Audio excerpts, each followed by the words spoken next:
Hello students and welcome back to your favourite channel math solutions with Rose ma'am.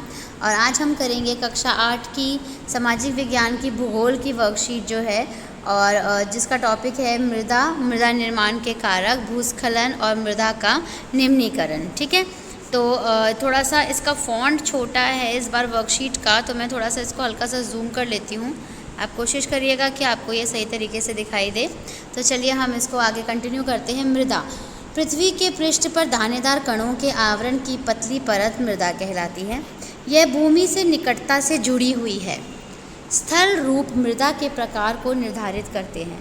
मृदा का निर्माण चट्टानों से प्राप्त खनिजों और जैव पदार्थ तथा भूमि पर पाए जाने वाले खनिजों से होता है। यह अपक्षय की प्रक्रिया के माध्यम से बनती है। खनिजों और जैव पदार्थों का सही मिश्रण मृदा को उपजाऊ बनाता है। ठीक है, तो ये तो था मृदा किस तरीके से बनती है, उसका निर्माण कैसा होता है कि जो चट्टानों से प्राप्त खनिज है, जैव पदार्थ है, वो भूमि पर पाए जाने वाले खनिज हैं, उनसे मृदा का जो है वो निर्माण होता है। इसके बाद आगे इसमें लिख रखा है, क्या आप जानते हैं केवल 1 सेंटीमीटर मृदा को बनने में सैकड़ों वर्ष लग जाते हैं। तो ये एक अच्छी बात है जो कि हमने आज जानने को मिली है। इसके बाद है मृदा निर्माण के कारक। मृदा निर्माण के मुख्य कारक इस प्रकार हैं। पहला, जनक शैल का स्वरूप, जलवायविक कारक, स्थलाकृति, जैव पदार्थों की भूमिका and the last one is मृदा निर्माण के संगठन में लगा समय। तो ये है मृदा निर्माण के कारक। अब उसके बाद यहाँ पे देखिए बच्चों, ये डायग्राम से भी समझा रखा है किस तरीके से मृदा निर्माण को प्रभावित करने वाले कारक। जो एनसीईआरटी की बुक है आपकी, उसमें ये है, बीच में आपकी मृदा आ गई। जलवायु, तापमान, वर्षा, अपक्षय और ह्यूमस निर्माण की दर को प्रभावित करते हैं। समय मृदा परिच्छेदिका की मोटाई को निश्चित करता है। वनस्पति जात, प्राणी जात और सूक्ष्म जीव ह्यूमस निर्माण की दर को प्रभावित करते हैं। जनक शैल रंग, गठन, रासायनिक गुणधर्म, खनिज, मात्रा, पारगम्यता को निर्धारित करता है।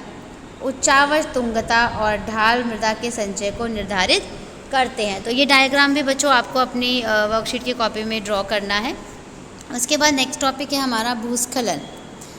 भूस्खलन, थोड़ा सा इसको जूम करते हैं। भूस्खलन को सामान्य रूप से शैल, मलबा या ढाल से गिरने वाली मिट्टी के बृहद संचलन के रूप में परिभाषित किया जाता है। ये प्राय भूकंप, बाढ़ और ज्वालामुखी के साथ घटित होते हैं।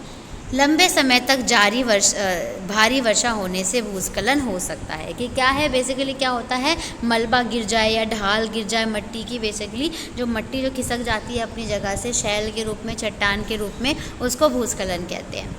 फिर है न्यूनीकरण क्रियाविधि। वैज्ञानिक प्रविधियों के विकास से हमें समझने की शक्ति मिली है कि भूस्खलन उत्पन्न होने के कौन कौन से कारक हैं और उनका प्रबंधन कैसे करना है। भूस्खलन को रोकने की कुछ प्रविधियां निम्न हैं। पहला है बच्चों, भूस्खलन प्रभावी क्षेत्रों का मानचित्र बनाकर इसमें प्रभावित होने वाले स्थानों को इंगित करना, कि पता चले कि कहाँ कहाँ पे भूस्खलन हो सकता है। इस प्रकार इन क्षेत्रों को आवास बनाने के लिए छोड़ा जा सकता है, कि ताकि वहाँ पर जो है घर बनाए जा सके, मट्टी खाली ना छोड़ी जाए, जिससे कि भूस्खलन होने से रोका जा सके।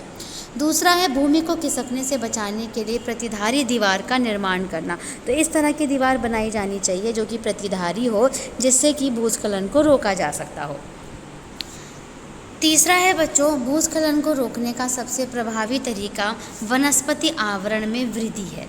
कि अगर वनस्पति आवरण जो है वो तरीके से अगर करा जाए, मतलब पेड़ पौधे ज़्यादा लगाए जाएं, और जगह जगह हर जगह पेड़ पौधे लगाएंगे तो उससे भी भूस्खलन को रोका जा सकता है।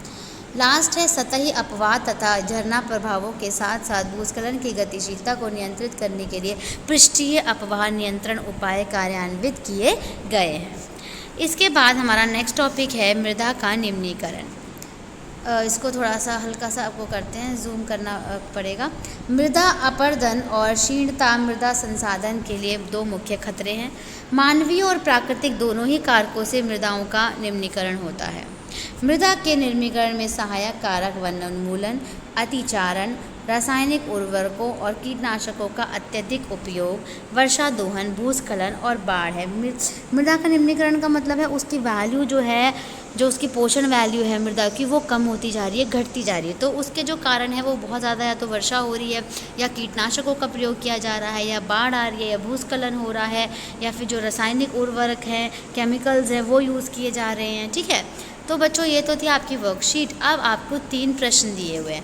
पहला प्रश्न है मृदा का निर्माण कैसे होता है, तो इसका आंसर हम अपने वर्कशीट में ढूंढ लेते हैं। यहाँ पर हमने पढ़ा था ऊपर कि किस तरीके से मृदा का निर्माण होता है। यहाँ आप देख सकते हैं, मृदा का निर्माण चट्टानों से प्राप्त खनिजों और जैव पदार्थों तथा भूमि में पाए जाने वाले खनिजों से होता है। यहाँ से यहाँ तक इसका आंसर है ये है आपका आंसर नंबर 1। ठीक है, अब प्रश्न नंबर 2 देखिए। प्रश्न नंबर 2 है बच्चों, मिट्टी के निर्माण को प्रभावित करने वाले कारक कौन से हैं। अभी हमने रीड किया था कि कारक कौन से मिट्टी को प्रभावित करने वाले, ये सारे लिख दीजिएगा आप।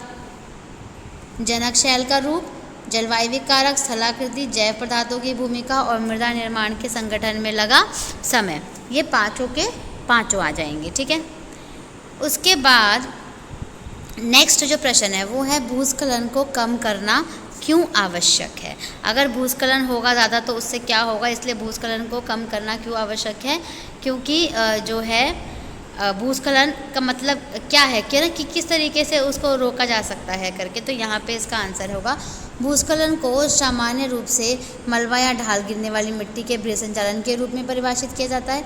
ये प्राय भूकंप और जालक के साथ होते हैं। लंबे समय तक भारी वर्षा से भूस्खलन होता है। ठीक है, और आगे जो है उसका प्रबंधन, भूस्खलन उत्पन्न होने के क्या कारक है, और ये हो गया आपका आंसर नंबर 3, जिसमें ये बताना है आपको कि जो भूस्खलन है वो अगर हो रहा है, ठीक है, ये आपका आंसर नंबर 3 है, जिसमें हमें बताना था भूस्खलन को कम करना जो है वो क्यों आवश्यक है। ठीक है, तो बच्चों ये तो थी आपकी आज की वर्कशीट, और जो कि कंप्लीट हो गई है। आप इसे अपनी कॉपी में नोट डाउन कर लीजिए। Thank you so much students for watching this full video.